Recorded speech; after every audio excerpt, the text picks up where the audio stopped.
We are live Sunday night for Valley Boys. This is the show. I'm Baby Mix. My guys will be on with me in just a minute. And of course, we have brackets. We're going to take a first look at our brackets. We'll take a look at we'll take a deep dive on Wednesday, but we want to get reaction to brackets to see who may have been snubbed in the tournament. I don't see anybody getting snubbed. I think the tournament committee did a great job, but we'll get into that in just a minute. We're also going to delve into the Justin Fields trade to Pittsburgh.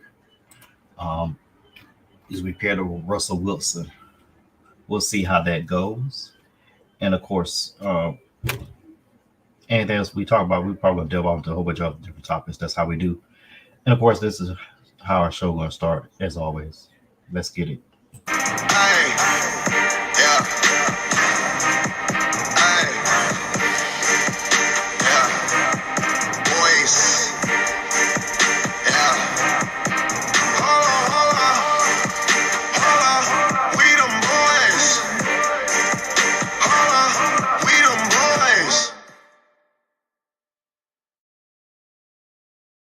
And this is the Fort Valley Boys podcast. Of course, we are on Sundays and Wednesdays now since the football season is over. We'll be delving into pop culture, those minor sports like baseball, whatever fancies are fancy on other sports. Hopefully you'll watch us on Sundays. Crazy Straws. Ryan sponsor is Straws. He's crazy, so get you a crazy straw. Brought to you by Just for Men. You got some gray in your beard, gray in your hair, you want to get rid of it, just go to Walgreens or any of your local store and get them color that matches up to what you have. As you can see, I have gray in my beard, and I'm not taking it out because I'm already old. No point in changing it. Dax Wave and Groom. We got waves. You trying to get waves? Dax Wave and Groom is the pomade for you. Michael Atwater has had waves since 1994, and he's bald headed now. So he still has the waves that he had since 1994. He used Dax Wave and Groom, swears by it. Of course, Arizona Tea. If you have Arizona Tea, 99 cents, drink the whole can, you have diabetes in 30 minutes. And once that, you'll be on Ozempic or Wegovy. So Arizona Tea, drink at your own risk. Of course, we're on Facebook and we're on YouTube, BuyANiceShirt.com. Bernard Ingram, Fort Valley alumnus, also a member of the Kappa Alpha Psi Fraternity Incorporated. Has a shop where you get paraphernalia for your Divine Nine needs or HBCU apparel. BuyANiceShirt.com. Famous podcast, Chopping It Up with D. Randall. You will go ahead and get all of your podcast needs for him. He talks about anything from music, sports, and pop culture and politics. He has a Patreon page. Check him out by Chopping It Up. And of course, our favorite sponsors, Henny and Coke, Crown Royal Ginger Ale, the Dark Liquors. On the way to go. Light and make it fight. Brown keeps you down. That's a motto that I've stuck by for all of my life. While we wait for our guys to get on, I want to start with the Justin Fields trade. Of course, he was with the Chicago Bears for 3 years. Then he was traded to the Pittsburgh Steelers for a conditional 6th-round pick. Depending on his playing time this year, it could move up to a 4th-round pick in 2025. Steelers made some moves to me as far as revamping their quarterback room. Mason Rudolph went to Tennessee. They traded Kenny Pickett once they got Russell Wilson. He said he didn't feel like he needed to be there. I think he should have stayed. He didn't want to compete. Now you're definitely not going to compete in Philadelphia with Jalen Hurts. And Trubisky was cut in February. He went back to Buffalo as a backup to Josh Allen. This trade is a fresh start for Justin. I don't think he got a fair chance in Chicago. He had 3 offensive coordinators in 3 years. He might be a one-read quarterback, but he really got thrown into the fire his first year. Nick Foles was a starting quarterback, got hurt. Justin came in and played, I believe, 7 games that season. Then, of course, he was the the starter for the last 2 years. He didn't. To me, he didn't get opportunity to shine. The skill set, very talented thrower of the ball. Downside, Dan Orlovsky said it a couple years ago when he was drafted. He's a one-read quarterback, but that's something you can recover from and learn in the NFL.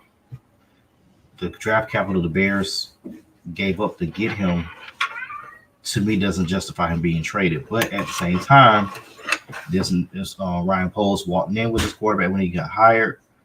Of course, he was hired after Eberflus was hired, so really Eberflus wasn't his coach to pick.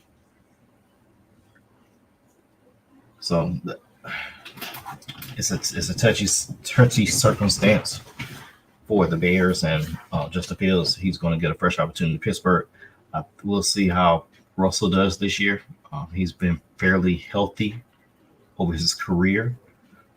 Only major injury he's had was his last year in Seattle, where I think he broke his thumb, had a thumb ligament injury, something like that.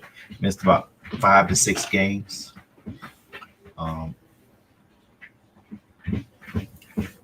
We'll see. I think he got some weapons. I think Pittsburgh's biggest issue is their offensive line is mediocre at best. That's being polite. And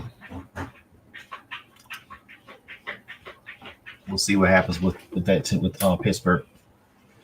But I think Pittsburgh has a great chance of contending in that division. They made the playoffs last year at 10-7. Deshaun Watson will be healthy. You got the reigning MVP, Lamar Jackson. Joe Burrow's back after the tore ligament in his hand, so that put him out for the rest of the year. And a lot of people are riding Joe Burrow, but he's played 4 seasons, and 2 of the seasons he never finished. 2 of the seasons never finished. His first year in his past season is 4th season. He's never finished. He's only finished the season twice. In those seasons he finished, he was in the Super Bowl and the AFC Championship game.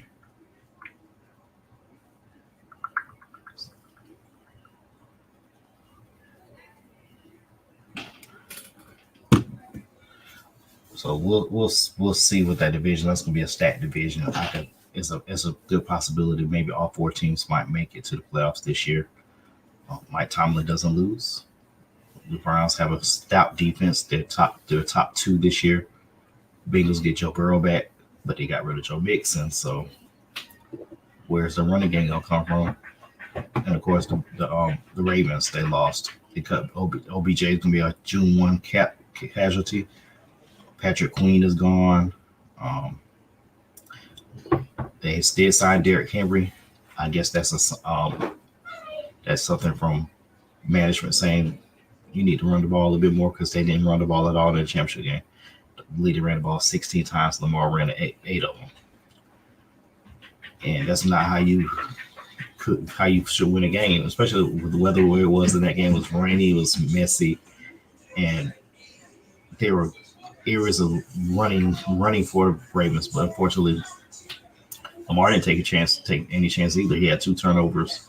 Then Zay Flowers spun the ball going to the end zone. He should have just, I know he's trying to make a play, but you got to protect the ball also.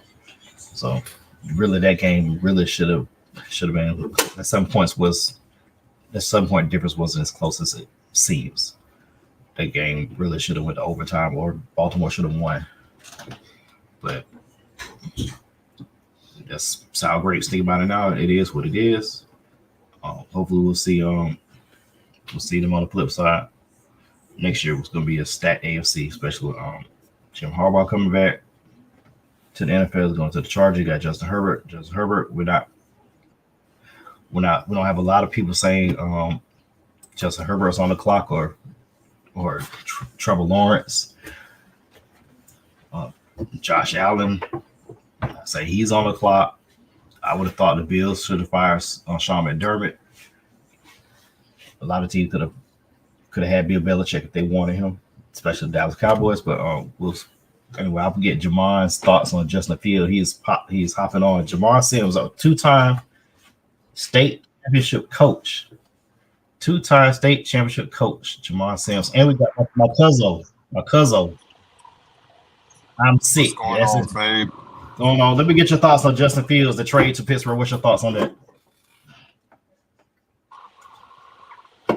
Wow, I honestly thought that he would be end up in Atlanta. To be honest with you, it just seemed like all the stars were lining up, but for him to be able to go and have like I'm gonna say a professional red shirt year to kind of reset, compete with someone like Russell Wilson, maybe for a year or so.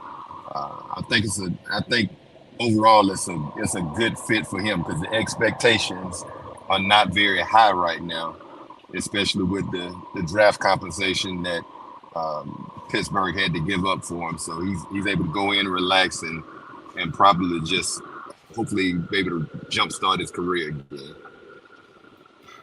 And plus, Arthur Smith's offense is running quarterback friendly, especially because they had Tannehill, who was a very athletic quarterback. He was a good quarterback. He's very athletic and had good seasons in that system. So I think Russell should be okay, but I don't think Russell gets, like I was saying before you guys came on, Russell hasn't had many injuries. The major injury he had when he tore a ligament in his throwing hand in 2021, and I think he missed 6 games. I think last year he missed one, and then he got benched for the last 2 games, and then the previous season I think he had a concussion or something like that. His first year with Hackett. So in his total, I believe he's missed maybe 10 games in 12 years. So he's very durable. So, and I think he has better weapons as far as receivers, and it has a better defense to support him.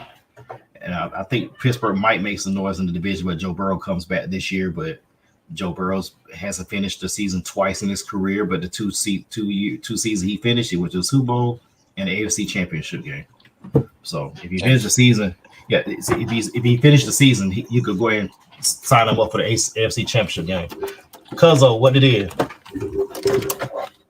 Boy, I don't feel good, boy. What's wrong with you? Y'all didn't tell me this catch and get you sick about every 2 or 3 weeks, bro. These kids get me sick, bro. Yeah, snot monsters, yeah. Yeah, man, this right here ain't used to this. Got a little cough and everything. That's why you drink some dark liquor. That's why you drink some Hennessy and Coke, or Hennessy and some tea. Not at work. No.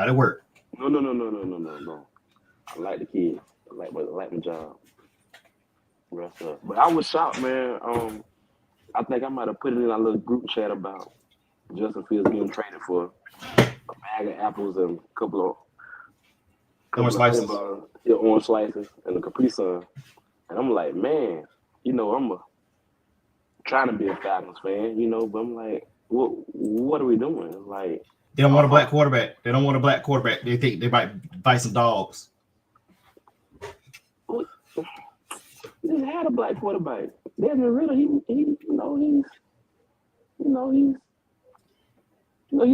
Arnold Palmer.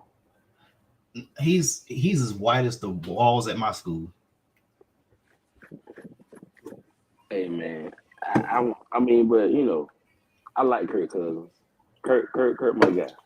I like Kirk, but he's coming off that injury, so that kind of throwing me off with everything. But Justin Fields, if you look at his numbers, man, I mean, he's a talent.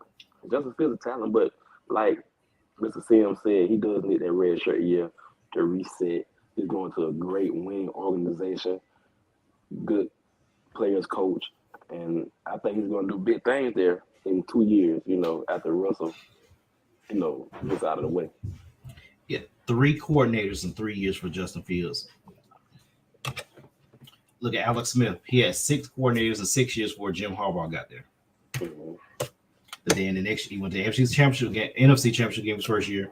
But then the second year he got hurt and Kaepernick stole the show. You had to start him. I mean, he didn't really have a choice. He had to Kaepernick was just totally different animal.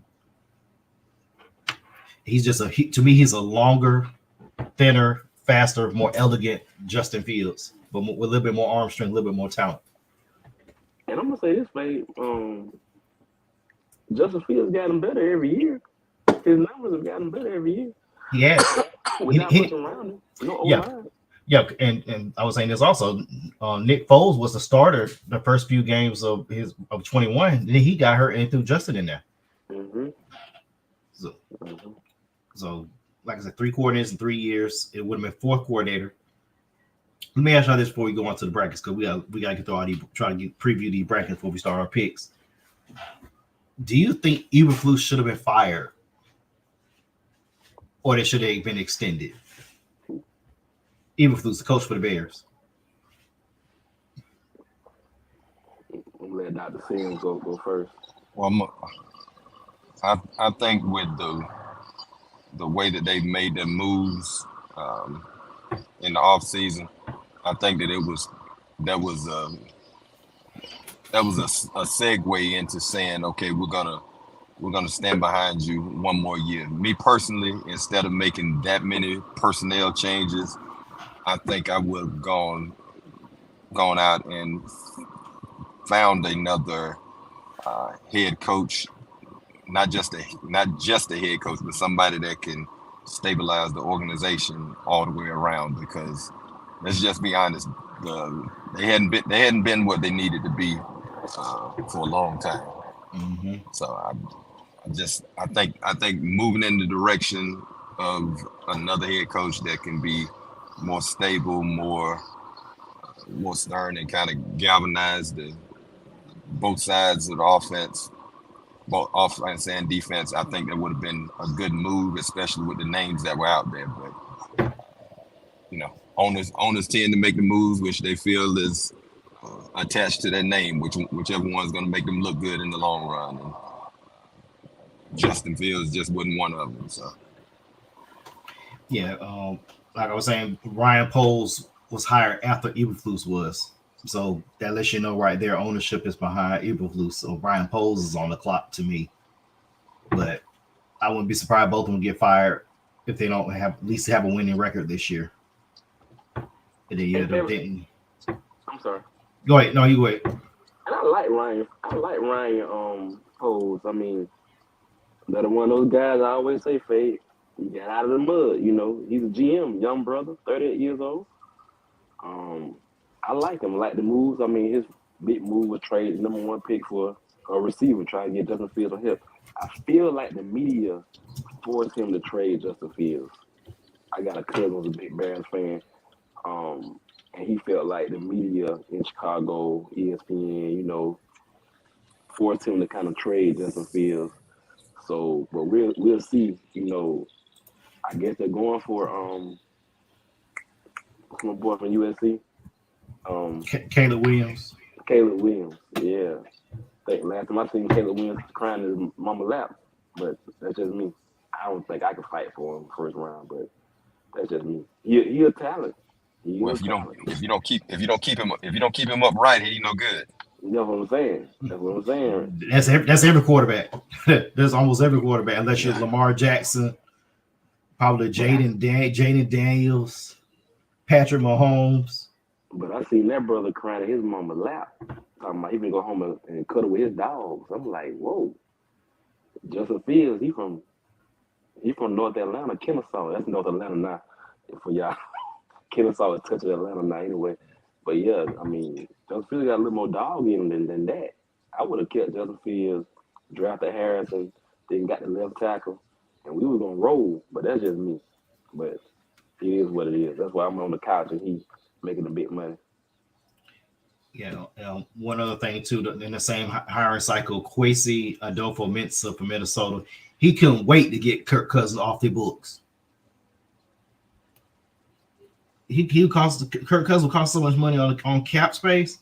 What? There's a fade bomb right here. Minnesota's going to get into the top 4 and draft Drake May. That's a fade bomb. They got 2 first-round picks this year. Which ones they got, Fade? They got their regular pick, and I think they traded with Houston. They got Houston's 23rd pick, so they probably got to add something to it. Probably those 2 first-round picks, probably a third, and probably next year's first, just to get to the top 4. Oh yeah, because that to get into that top 4, that's gonna be expensive. Mm-hmm. I'm gonna give a 3 first and a second. Probably next year second. If I was them, give 2 first and then the first next year. The Patriots might be looking at Patriots would have been a fit for Justin Fields too. That would have been a good fit with Van Pelt as the coordinator. Van Pelt's a solid coordinator, and you could just start with that. Russell would have fitted New England, but I don't know what Gerard Mayo his thinking is on quarterback right now. I know he's re-signed Jacoby Brissett. He's going to be a bridge. He's been a bridge the last 4 years, but he's a solid starter though. Yeah, and that's plus, Gerard Mayo probably didn't want to bring in someone that's going to be, I don't want to say, let's say attention seeking. Like he needed to bring in somebody that's going to be a middle tier quarterback, fly under the radar, that's just going to be a blue collar guy. And Russell probably wouldn't have got to fit that mold right now. Yeah, I agree. Yeah, Justin Fields could have went there. I could have seen. I would have kept Matt Jones for another year because Bill Belichick destroyed him when Josh McDaniels left, and you put a defensive coordinator and a special team coach as your offensive coordinator. That shows your arrogance, like football, like not with these guys, because you didn't see Matt Patricia coach in Detroit. You didn't see Joe Judge coaching New York. Bill Belichick has had the out of his coaching tree, the only one that kind of had success was Brian Flores. And Brian Flores got fired because he went to take that shit in Miami. So right now he's I believe he's the coordinator in Minnesota. I'm surprised he didn't get any looks for any jobs, but that's neither here nor there. Hey, right. Yes, sir. Real quick, I'm sorry. So you think I call them the Commodores. You think they're gonna get Daniels? That's your thinking, and then the Vikings will swoop in and get Drake May. That's what I would do. If I'm Washington, you could have had Sam Darnold for the same price and use him as a bridge. Also, you could have did that, but Minnesota scooped him up. But Sam Darnold was not. It's the same offense pretty much with Minnesota, like it was in San Francisco. Same concepts. You got Justin Jefferson. Osborne left to go to New England. So I don't know what the Patriots thinking on offense as far as quarterback. I think they're taking a quarterback. So if Minnesota, they got 2 picks, I can see JJ McCarthy or Penix. That's who I would go with. I would go Penix if I can't get in the top 3. I wouldn't be surprised if the Bears try to trade up and get to 4 or 5 just to get either Brock Bowers or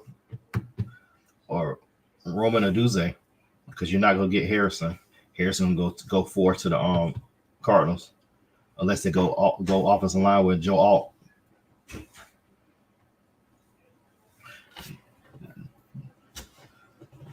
Well, enough of damn football. This college basketball season, and my screen has frozen. I'm trying to get Fave got dial up. Man, don't you start. Here we go. Don't start. I don't got dial up. I heard that. Let's get to the brackets. As you know, UConn's the number 1 overall seed. Out of the 4 teams that should have been number 1 seeds, UConn was the only team that won their conference championship tournament, and they're overall number 1 seed. By virtue of that, Houston got destroyed by Iowa State. North Carolina did not show up against North Carolina State, and Purdue didn't even make it to the final. Purdue, but I'll say that for another day because I might pick them to lose in the first round. But I'll let y'all know Wednesday. This is the top part of the bracket right here in the East. UConn and Stetson, FAU, Northwestern, San Diego State, UAB, and Auburn and Yale. You guys see anything? I don't see any upsets. 8-9 is not really upset because both those teams are usually even. So I don't see nothing in that top part of the pod. The bottom part of the pot right here. Let me make this a little bit bigger.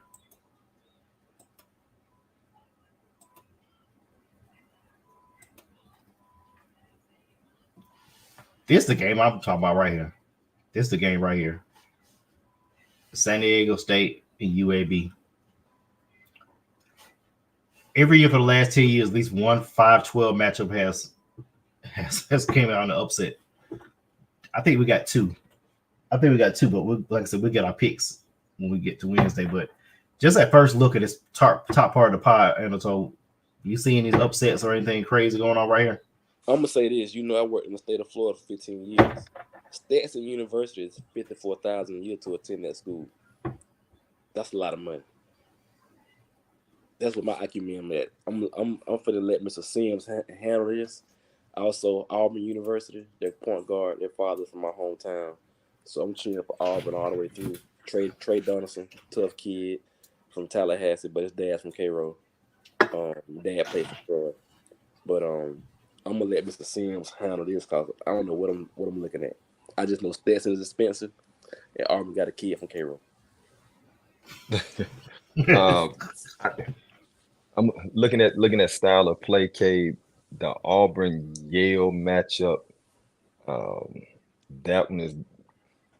I like, even though I ain't supposed to give up my picks right now because I don't want nobody to know it, but defensively, Auburn is just a tough, hard-nosed team, and if you can beat them in transition, then you got a chance. And Yale is just not a transition-oriented team. If you got to play half court against Auburn, they're gonna make it really, really tough. San Diego State, UAB. Wow, I'm gonna hold off on that one because that's a tough one. That 5-12. That 5-12 out. That's a real tough one because UAB has been playing some really good ball as of late. And that 8-9 matchup above it, that is a complete toss up. And look at it. 6 in one, half a dozen in the other. And look at the first three. You know something about these three teams right here? The three matchups with three of these teams, they was in the Final Four last year in the same bracket. Wow. Yeah, that's a deep dive on research there, Fade. Hey, you know that's my job. I'm my own producer. I'm my own producer. Bro, Okay. Bro, I live and eat sports, bro. I didn't know FAU made the Final Four last year. I live and breathe sports. Yeah, San I Diego was State watching beat a soccer game in church. Hold on. Never mind. I'm not even gonna add. I was in the sign room. Okay, I'm about to say. Don't be like me playing golf clash during the sermon. Playing golf clash during the sermon. After I played. Hold on, we got a special guest who is not calling the NCAA tournament for the first time in a long time. We have Jim Nets. Hello, friends. Wait for him dial up. We have Jim Nets. Somebody got dialed up. Yeah, that's that America Online. Yeah. Hey, let me tell y'all guys, man, AT&T fiber, man. That's what I got. It's awesome. AT&T fiber. Wait for the screen. We'll let the circle spin. Let's go to the second half of the East bracket. BYU Duquesne. First time Duquesne's made the tournament in 47 years. My own research, Jamal. I told you, I'm my own producer. Illinois and Morehead State. I think all of us like Morehead. Yeah, we do, but I don't know if they're going for that in Illinois. So no, they're going for that. Washington State and Drake. Then if Drake is in their feelings. I like Washington. I like Washington State though. Washington State has a kid on their roster that everybody needs to watch out for. Miles at point guard is going to be really, really good. So just battling back from a illness and getting back on the court, fought the odds, and I think he's going to step onto a big stage and make a name for himself this year. Okay, we got the technical difficulties out of the way. We have a person who's called the NCAA tournament for the last 25 plus years. He is not calling this year. Pass it over to Iron Eagle. Hello, friends. It's Was that Jim Teddy Reeves. Valentine? Hello, friends. All right, Georgia got into the NIT. Way to go, Georgia. Hey, guys, this is Jim Nance. Hello, friends. Hello, Hey, guys. friends. How you doing? Jim, look at the bottom half of the East bracket. Jim, tell us your thoughts on the bottom half of the East bracket. Do you like Moorhead?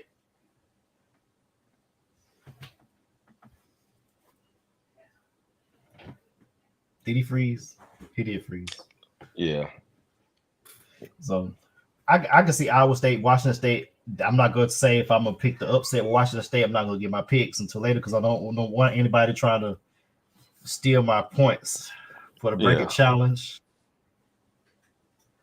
So we'll, like I said, this is just a first look. BYU, they're gonna be a problem. BYU's gonna be a problem.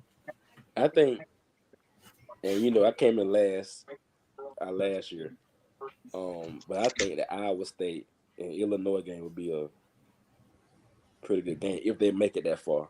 Because from what I saw in Iowa State, they took Houston to the woodshed. I thought Houston was like, they'd beat the brakes off them. Yeah. Okay, we got the difficulties fixed. Hello, friends. Jim, Jim Nance in Augusta already. He's getting there. He's in Margrave right now. He's in Margrave. He keep going in and out. Oh, let's see. Try one. We'll let Michael come in on the next on the West bracket, but that East bracket. Danny Hurley said he has the toughest bracket. I'm like, how you have you're the overall number one seed? You should have the easiest bracket. Nah, that South is tough. Yeah, we're gonna get that and say that South is a bad breaker. The West right here, North Carolina is playing the winner of their playing game, I believe, of Wagner and Howard. So you be playing Wagner in your first round game. Mississippi State and Michigan Who ate State. you like that, man? Who ate you like that? Ooh. They made tournament last year too, man. Yeah, That's gonna be a knockdown drag out. Yeah, Michigan. I wouldn't be surprised. It's a fade ball right here. I wouldn't be surprised if Michigan State make the Elite Eight. Wouldn't be surprised. Just a fade ball. That's not my pick. I ain't gonna tell you my picks. St. Mary's a Grand Canyon. This is another 5-12 that I could see going to Grand Canyon. They made the tournament the last 3 years. Alabama and Charleston. Ooh. For not realizing about the NCAA tournament, man, like it's so much in women college basketball. He did. For the, got so many. He must got boost or something. Y'all hear me? Yeah, we can hear you.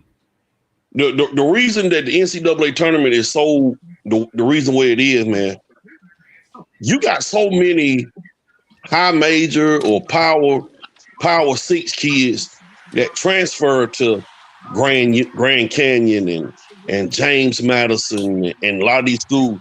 So really, when these dudes are playing somebody, they done been around the big time program before. So it's easier for to be upsets here and there. Don't be surprised Michigan State make it to the Sweet 16. That's all I'm gonna say. This is Tom Izzo time of the year. He's got 3 good guards with Hogard, Atkins, and I think Holloman. Don't be surprised if Michigan State beat Mississippi State. They're gonna give North Carolina all they can handle. Out of the 4 number 1 seeds, North Carolina is in jeopardy the most, possibly me Michigan State. But of course, I don't know about that one. Mike, Purdue showed us who they were last year, and they're the same team this year. But we'll get to Purdue bracket in a minute. Let's go down to the bottom half of the West bracket. We have Clemson, New Mexico. They're gonna be a good one. Baylor and Colgate, Dayton, Nevada, and Arizona and Long Beach State. The story about Long Beach State, they coached there 17 years, and they said they need a new voice after the season ends. Wouldn't it be apropos that their team at least wins 1 game of the tournament just to keep his job a little bit longer? I don't see much in the bracket, but I can see Berryville get to the Elite Eight, Jamal. Oh, he went off. definitely. I'm still here. Yeah. I don't see. Looking out there. Let's see. Scroll down just a little bit, Fade. Clemson now. Yeah, they got a very favorable bracket, in my opinion. I can see Baylor getting past Sweet 16. Elite 8 will put them against North Carolina or Michigan State. Up here, here's the top rank right for you.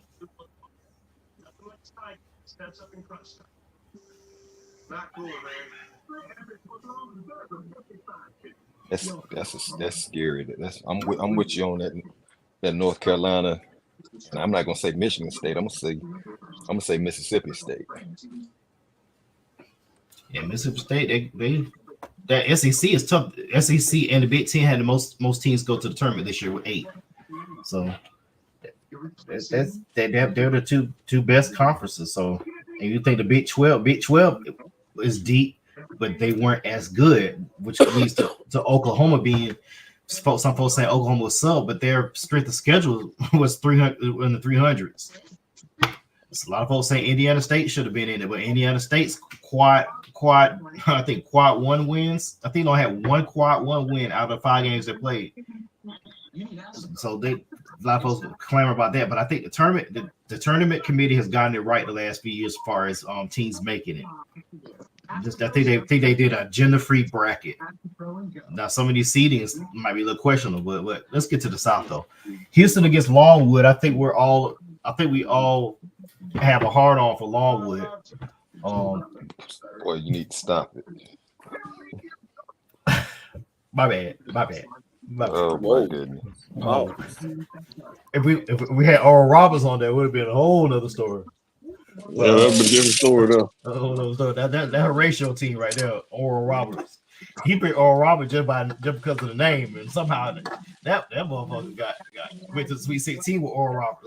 I don't know, but Nebraska, Texas A&M, that's gonna be an interesting 8-9 game right there. With Fred Hoiberg as the coach of Nebraska, Texas A&M with Buzz. That's gonna be a knockout dragon right there. I think Texas A&M probably gonna get that game. Then Houston's gonna have all they handle with Texas A&M. Remember Wade Taylor, y'all, for Texas A&M. Remember Wade Taylor. Remember that name. He's a grown man. He killed Kentucky. Wisconsin.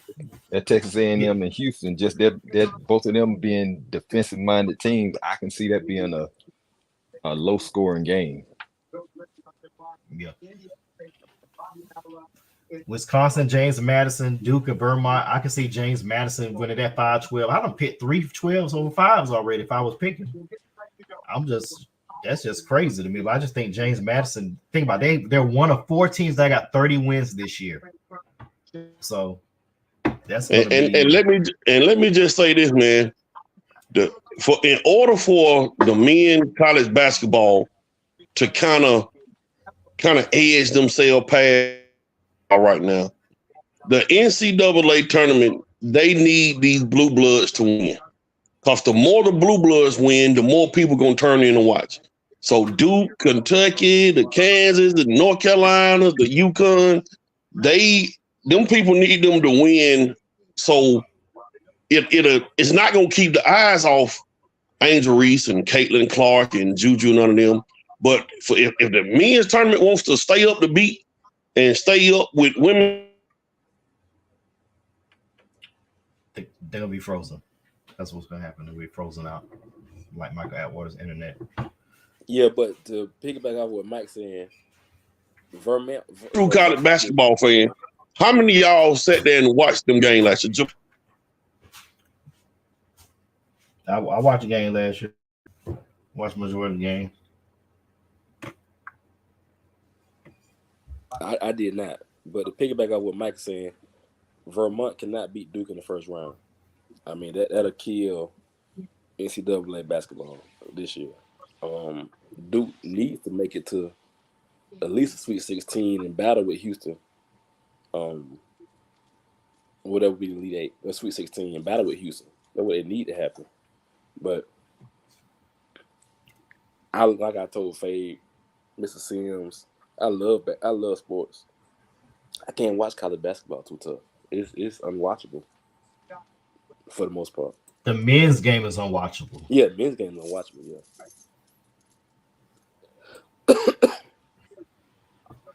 Well, I can go with you to a certain extent. I think it's just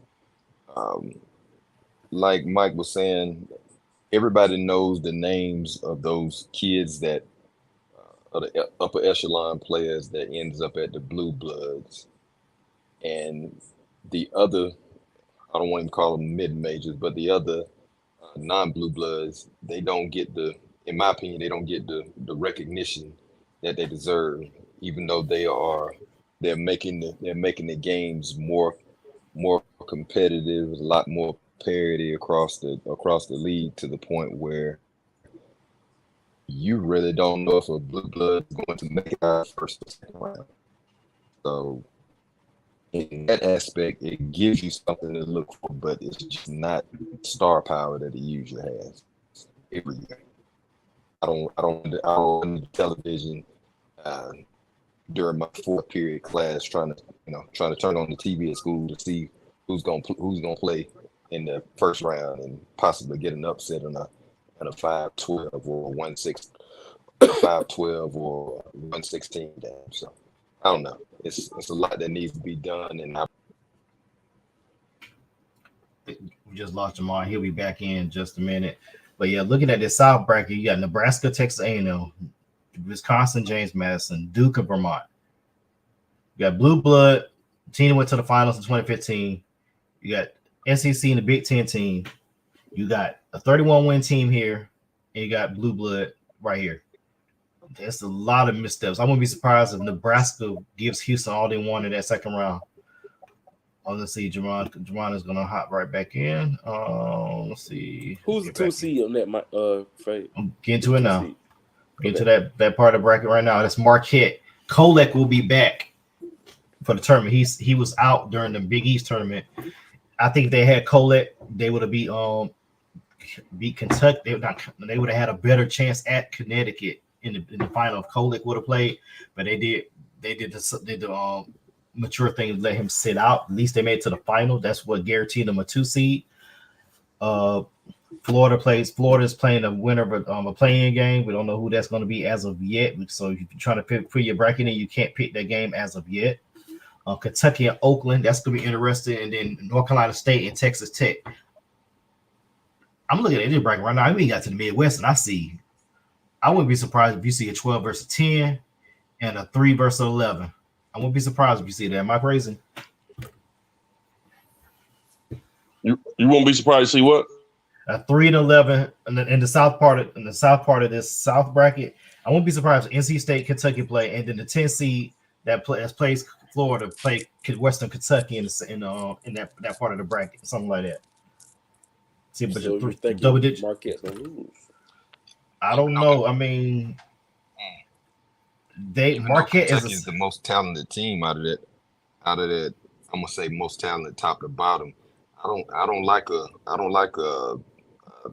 NC State Kentucky matchup as far as being in their favor, because that big kid Burns he's been a problem lately. Yeah, he's a more in shape Zion Williamson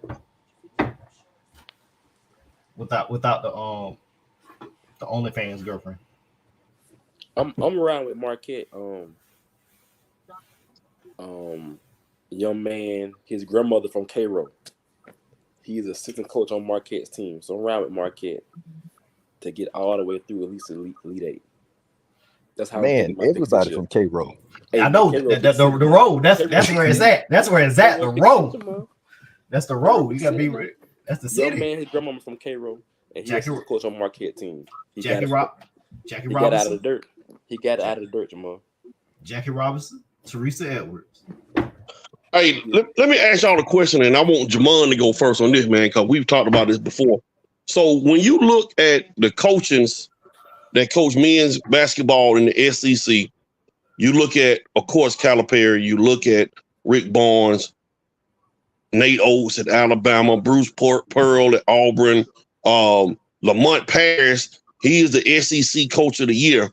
This question is geared for Georgia basketball. Like, what does Georgia need to themselves? And I know they're in a work in progress. Which, by the way, Georgia got a dude come next year, 5-star name, Asa Newell, that's supposed to be the real deal. Supposed to be the real deal. He's the real deal. Well, in my opinion, Mike, if you look at when you're looking at those teams, if you take a look up and down Auburn's roster, Auburn and Tennessee. Yeah, because Alabama. Say that one more time. He got throw out. Yeah, but Auburn has at least 6, maybe 7 kids from the state of Georgia. I want to say they got 6. When you say Dylan Cardwell, Jalen Williams, you got KD Johnson. KD Johnson, yeah. You got what's the other kid's name on the wing? Oh my goodness, I'm drawing a blank right now. But they had what they've been able to do is reach over into Georgia, and they've gotten more high-level players out of the state of Georgia than any other surrounding state. And it all put it like this, it all goes back to relationships and Bruce Pearl's ability to go inside of somebody's home, go out on the AAU circuit and rub shoulders with the powers that be that help get kids in front of the right coaches in order to make decisions. And he's done a good job there.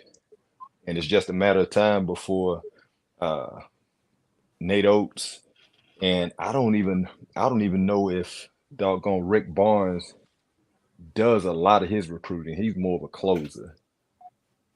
Like, I think he has good assistants around him. But in order for Georgia to do that, they gotta go all in and say, this is what we're gonna do. We're gonna recruit the state of Georgia. I'm gonna say right now that with Damon Stoudemire, when he got Persian Williams on his staff, when he had him on his staff.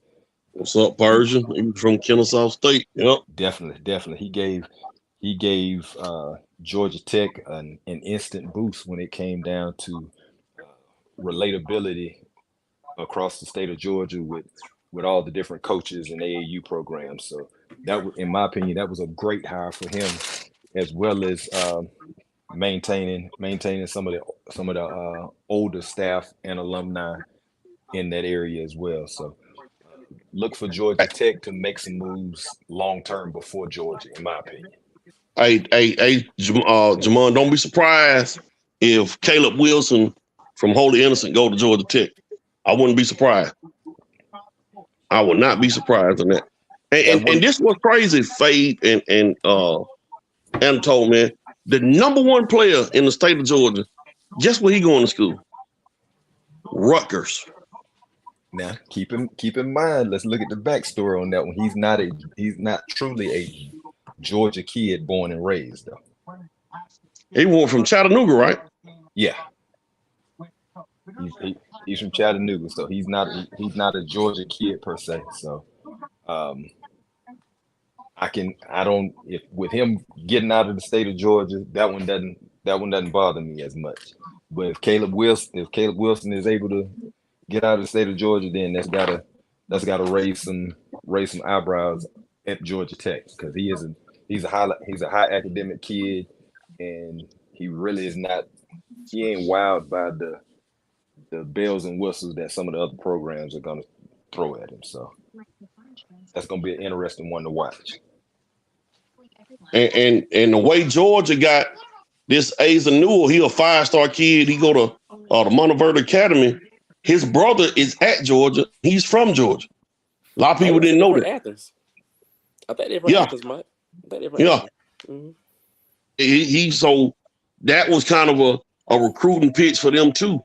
But Georgia over the last just 5-10 years, a lot of players in Georgia don't try to attend Georgia. You can go back to Sharif Cooper, go back as far as Tony Parker went across the country to UCLA. Like, when Georgia has been good in basketball, homegrown players. Looking at 9-10 years ago when they had Trey Tompkins and Travis Leslie, or when they had the Hayes twins and Damian Wilkins. Georgia is good when they get Georgia players. And right now, they hadn't really been able to tap in that yet. But I was just curious to hear everybody's thoughts on that, because you've kind of let Tennessee, Auburn, Alabama, which has always been considered football school, now their basketball is just as good as their football. I ain't gonna necessarily say just as good, but what you can say in Tennessee and Auburn case, they just as good as their football program. And last year, Alabama was a number 1 seed. Hey, Mike. They had a- when they it had all a kill- boils, Go ahead, Javon. Go ahead. I was just gonna say, when it all boils down, Mike, people don't like to talk about it because it's kind of the elephant in the room. But always pay attention and follow the relationships when it comes down to AAU circuit. If you pay attention to those relationships, that lets you know who's going to be real successful. That's when it comes down to the overall recruiting of kids. And right now, Auburn has a great track record. They're hot. I really truly don't understand the one that blew my mind. I know that UConn has great history and tradition. Danny with Hurley being legendary coach, got good background, come from good stock. How in the world they got doggone Castle to go all the way up there to UConn and leave Georgia? I don't know, but those are the kind of kids, like you said, that we got to make sure that we at least have a chance to keep in Georgia. You keep him in Georgia along with some of the other kids that came out of doggone McEachern and Wheeler and Grayson even. I think you got a chance to compete with anybody across the country. I'm gonna say this, Mr. Sims and Mr. Atwater. Georgia's best recruits, the last since I'm on 247. You know, Ant-Man, Lou Williams, Mike Mercer, Asa Newell, Contavious Caldwell Pope, Mike Mercer, Shaw Hammonds, Trey Thompson, and Jacob Wickens.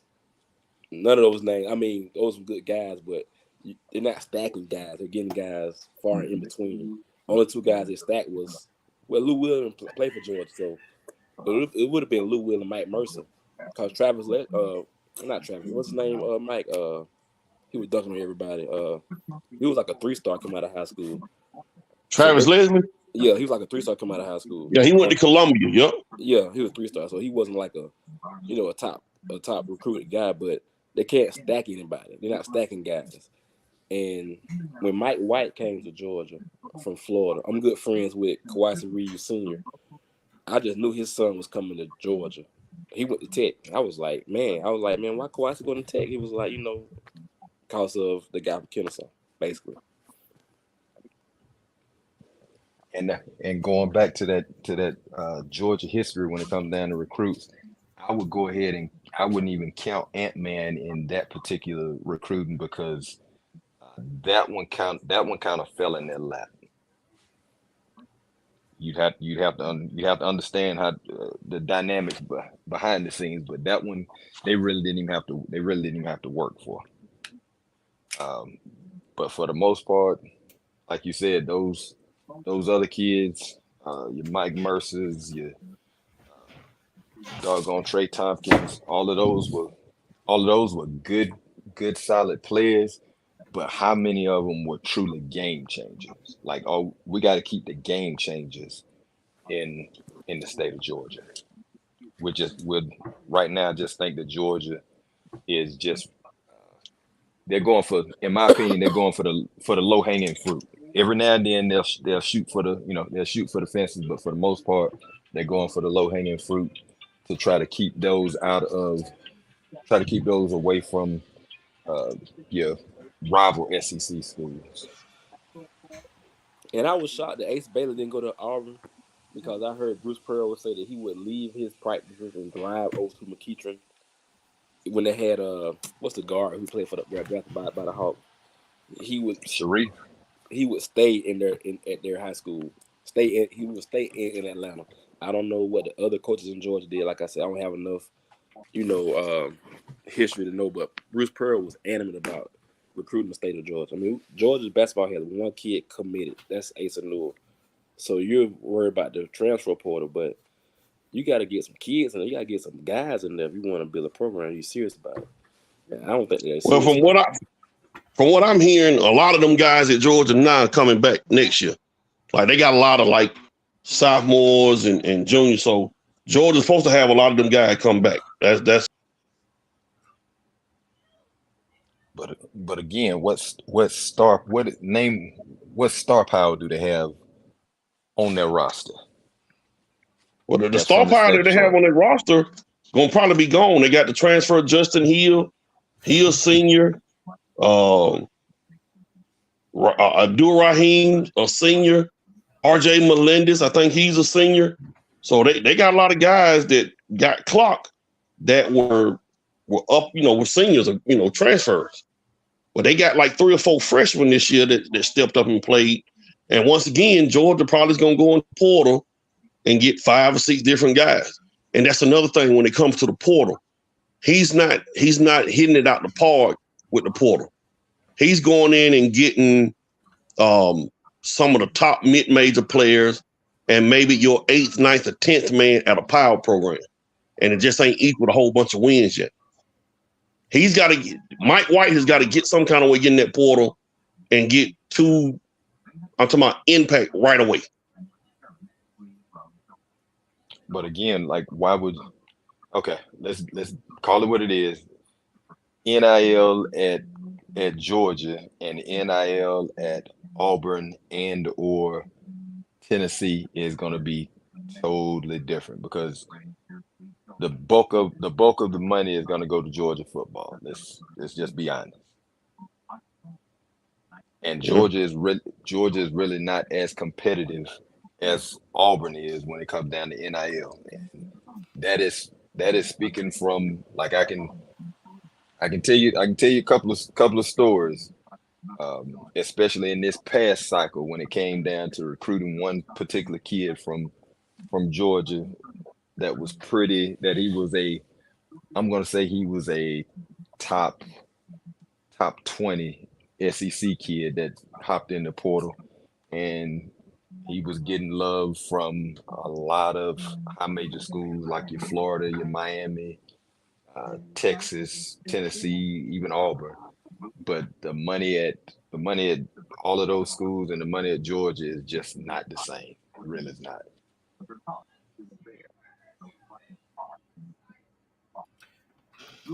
Before we go on to the Midwest bracket, the last bracket, we have to look at, don't forget, Alabama. They had a squad last year. They had a killer on their team last year. Man, Fade. Man, get out of here, man. He was a killer. Brandon Miller. No, he was a killer. We know it. He was a drop. He was I can't get the joke out. He was the driving force to that team. Him being the assassin. He was the driving force. Oh man, God Almighty! My bad. Too soon. Good gracious! Damn Fade. Oh. My bad. I had that one in the clip for you. Midwest. Purdue's playing the play-in winner from the MEAC and some other team. I can't read the initials on my phone. Utah State, TCU, excuse me. Gonzaga needs another 5-12 upset possibly, and Kansas at Samford. Hunter Dickinson is questionable for the first round game. Any upsets on here, guys? Any upsets? I can see the 4 and 5 seed in this region both lose. I really could. I watch a lot of Kansas basketball. Team is not deep, like Jamon say. Their style of play is not that good.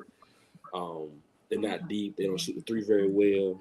If Hunter doesn't play, they're gonna lose to whomever play. They can lose to a JUCO without Hunter Dixon, which is crazy. Kansas probably are the wing player. He's hurt too. I can't think of the kid's name, but 15. He's Kevin McCullough. He's hurt too. Been hurt all year, so they have no shooting, no bench, and they have a lack of talent. If you get what I'm saying, Caucus Mountain, a lot of Caucus Mountain on that team. That's what it's called, Fabian. Okay, thank you. We hear what you're saying. We hear you. We hear you loud and clear. Now, what about? Do you think this has been a year Grady could have rolled? Could have rolled? Oh, here you go, y'all. Y'all need to see what he's doing, man. No. I ain't even answer that could one. have rode him all the way in. Yeah. I ain't even answer that. Yeah, Grady Dick could have benefited. Dick could have got another year. See what I'm talking about, man? See what I'm talking about? Too soon. Yeah, Grady Dick should have stayed. He should have stayed one more year. But he saw the NBA money and he did get drafted in the lottery. I don't think he's doing much, but he got 2 years of guaranteed money. All right, this is about a half break before we go. South Carolina, Oregon. I can see Oregon winning that game. Creighton and Akron. Creighton. Texas plays a 7-10 to place the play-in winner for the 10 seed. And Tennessee versus St. Peter's. There's a possibility of a Rick Barnes Bowl right here with Texas and Tennessee, Mike. Oh, yeah. And whoever Rick Barnes play, I'm picking the opposite.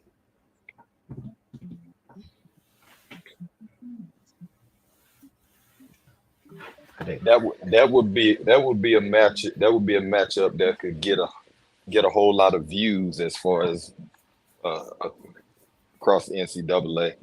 But I don't know, Fabe. If that doggone Dalton Connect, when he's on, he's a problem. He's a big problem. That's it, man. He's something else, boy. He like he's a George Zimmerman problem. He's a what? Hey, what you saying, man? Did you say Joe? Hey, I'm going, Jamon Anton, I'm going, man. Fabe killing all his sponsorships. Oh, they'll be back Wednesday. Nobody watching. I'm done with this dude for the night, boy. But yeah, Jamon, you peep nothing he say at you, Jamon. That don't went right over your head, ain't it, cuz? Yeah, boy. Woo, tough. I will say this, man, before we go. When it comes to the NCAA tournament, there's no other sport that is as exciting as these next 3 weeks when it comes to college basketball. I'm speaking as an avid college basketball fan, but there's the Super Bowl, college football playoff, World Series, whatever it is.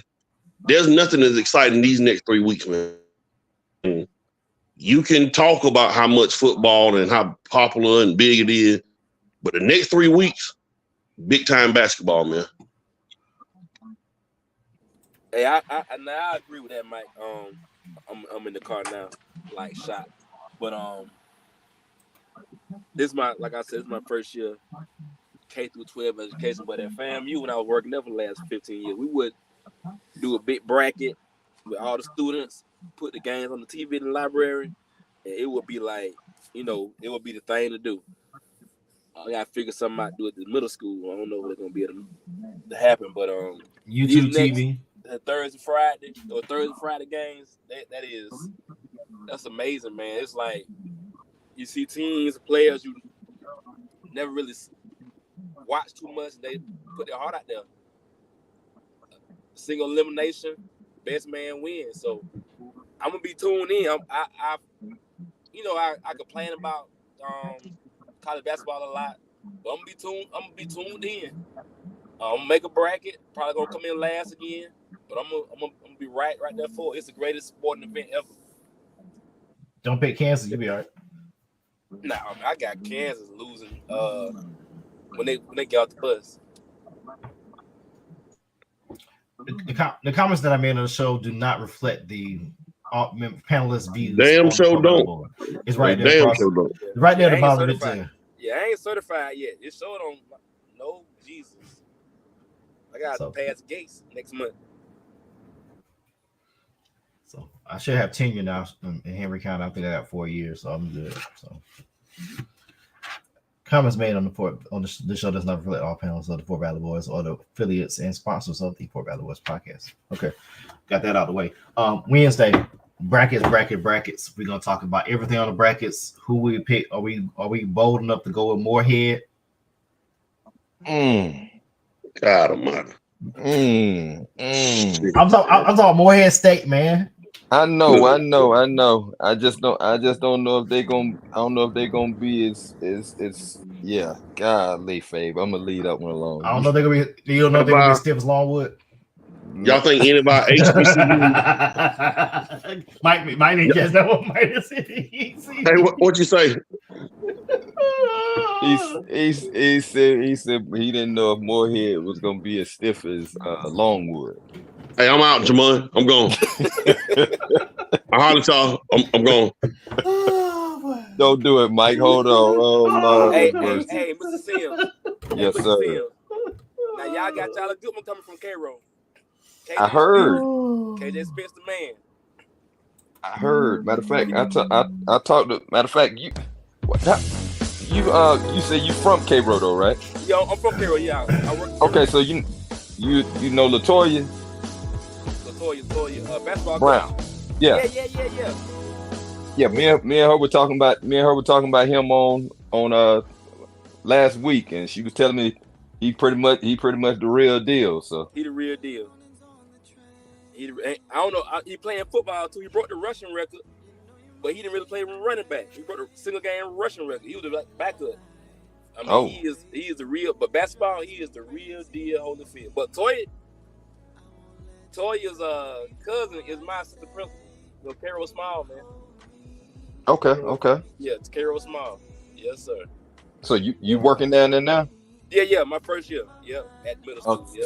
Okay, we're gonna have to talk. We're gonna have to talk again. I keep hearing some good things about Cairo. Yeah, man. Yeah. Faith, what you listening to, man? Oh, that's our outro music. Okay. So for you all out there Wednesday, we're gonna pick our brackets, bracket by bracket, region by region. We're gonna put our put the group name and the password in our Fort Valley Boy page if you want to join the bracket. Bragging rights. I believe Tony Arnold won last year. Anatole won the previous year. So we're gonna see what it do this year. See you Wednesday. I won. Yeah, you won with Kansas. Yeah, I sure did.